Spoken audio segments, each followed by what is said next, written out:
ఈసారి మైనారిటీలకు పూర్తిగా వెన్నుపోటు పొడిచాడు.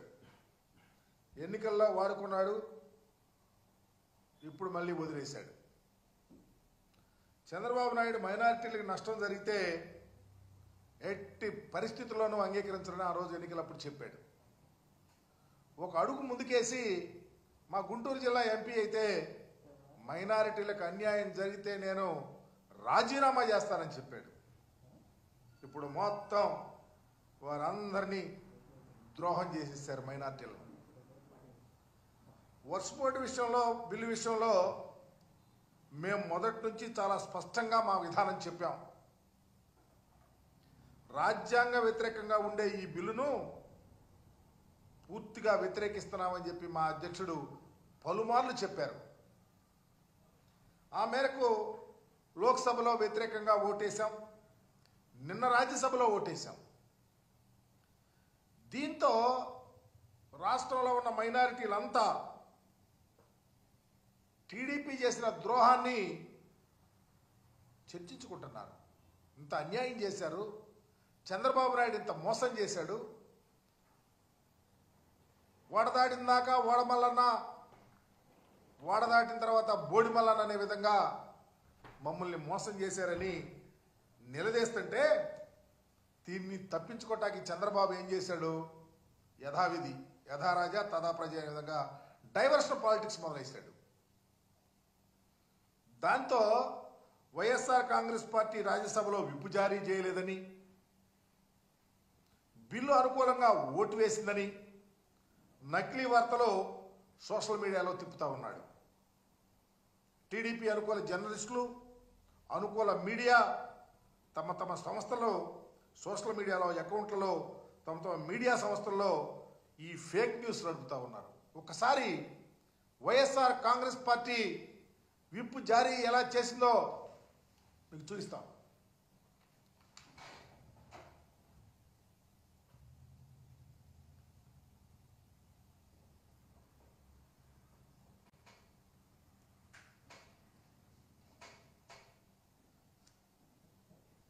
అలాగే నిన్న రాజ్యసభలో బిల్లు వ్యతిరేకంగా మా పార్లమెంటు పార్టీ నాయకుడు వైవి సుబ్బారెడ్డి గారు తన సుదీర్ఘ ప్రసంగాన్ని, ఈ రాష్ట్రంలో మైనారిటీలకు వైఎస్ఆర్ కాంగ్రెస్ పార్టీ అండగా ఉంటుంది, వర్క్స్పోర్ట్ బిల్లు విషయంలో రాజ్యాంగానికి వ్యతిరేకంగా ప్రవేశపెట్టిన బిల్లుకు మేము వ్యతిరేకిస్తున్నాం అని సుదీర్ఘంగా ఆయన మాట్లాడిన మాటలను ప్రస్ఫుటంగా అర్థం చేసుకోవాలా.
ఇంత ప్రస్ఫుటంగా భారతావని ప్రజానీకమంతా వీక్షించే విధంగా, ఆంధ్రప్రదేశ్లో ముస్లిం సోదరుల యొక్క గుండె నిబ్బరం కలిగే విధంగా వైఎస్ఆర్ కాంగ్రెస్ పార్టీ డెసిషన్ తీసుకొని ఉంటే అబద్ధాలు, అవాస్తవాలు చంద్రబాబుకి అత్యంత ప్రియమైనవి. అవి లేకపోతే ఆయన రాజకీయమే ఉండదు, మనుగడ అంతకన్నా ఉండదు. ఆయన అబద్ధాలు చెప్తూ ఉంటాడు, వారికి సంబంధించినటువంటి మీడియా వాళ్ళు పుంఖాలు పుంఖాలుగా వారి సానుభూతి పరులు వాటిని పబ్లిక్ చేస్తూ ఉంటారు. ఇలాగే పైకి వచ్చాడు. ఆయన యొక్క ఎన్టీ రామారావు గారి వెన్నుపోటు దగ్గర నుంచి నిన్నటి మొన్నటి అప్పులకు సంబంధించిన అబద్ధాల దాకా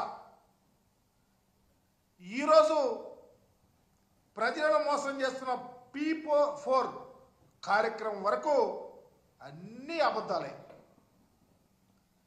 ఉదాహరణకి అప్పులకు సంబంధించి ఎన్నికలకు ముందు 14 లక్షల కోట్ల రూపాయల అప్పులున్నాయని చెప్పాడు ప్రచారంలో. ఇప్పుడేమో 10 లక్షల కోట్ల అప్పులున్నాయని చెప్తా ఉన్నాడు. ఆధారాలు చూపేవంటే నో అంటాడు. చివరికి మీరు ప్రవేశపెట్టిన బడ్జెట్లో కేంద్ర ప్రభుత్వం సాక్షాత్తు చెప్పింది 5,62 కోట్ల రూపాయలు అప్పులున్నాయని చెప్తే మీరేమో అప్పులు అనుకుంటా అప్పుల మీదే బ్రతకాలని చూస్తూ ఉన్నారు. ఇకపోతే రెండవది P4కి సంబంధించి సమాజంలో 20% పేదలు, వాళ్ళకి సంబంధించి 10% బాగా సంపన్నులు ఉన్నారు, వారికి అప్పగిస్తారని చెప్తా ఉన్నాడు.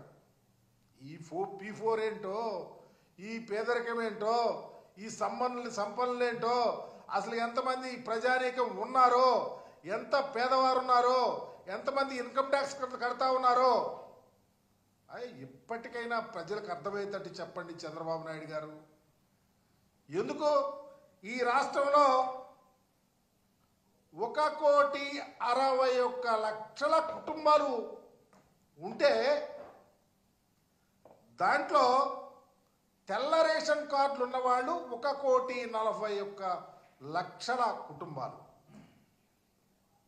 అంటే 90% పేదవారే.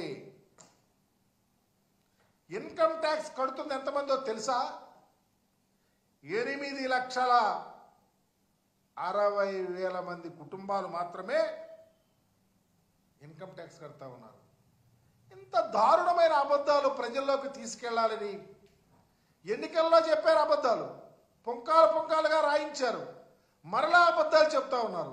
మరలా డైవర్షన్ పాలిటిక్స్ చేస్తూ ఉన్నారు. చివరికి ముస్లిం మైనారిటీలను కూడా వాడుకుని ఎన్నికల్లో గెలిచి వారికి హాని చేసి జగన్మోహన్ రెడ్డి గారి మీద అబద్ధాలు వల్లించడం అంటే ఇది కాదా చంద్రబాబు అని అడుగుతా ఉన్నాం. ఇకనైనా ప్రజలు కళ్ళు లేని కబూజీలు కాదు, అజ్ఞానులు కాదు, ప్రజలు విఘ్నులు, ఆలోచించేవాళ్ళు. రాష్ట్రం యావత్తు ముస్లిం లోకం ఉడికిపోతా ఉంది నువ్వు చేసిన మోసానికి. అందుకనే వక్ఫ్ బోర్డు విషయంలో ఈ అబద్ధాలు చెప్తా ఉన్నాడు, నకిలీ వార్తలు అబద్ధాలు రాయిస్తా ఉన్నాడు. తస్మాత్ చంద్రబాబు జాగ్రత్తగా ప్రజలకు సమాధానం చెప్పుకునే రోజు దగ్గరకు వస్తుంది. మీరు జగన్మోహన్ రెడ్డి గారి మీద మరకలేస్తాకి చూస్తా ఉన్నారే, సచ్చీలుడుగా కడిగిన ముత్యంలాగా బయటకు వస్తాకి జగన్మోహన్ రెడ్డి గారు సిద్ధంగా ఉన్నాడు. వర్క్ ఫోర్స్ విషయంలో, ఈ బిల్లు విషయంలో మీరు చేసిన తప్పిదం ప్రజలకు తెలుసు. జగన్మోహన్ రెడ్డి గారు తీసుకున్న సాహసోపేతమైన గొప్ప నిర్ణయం ప్రజలకు తెలుసని మీడియా ద్వారా మీకు విన్నవిస్తా ఉన్నా. Thank you.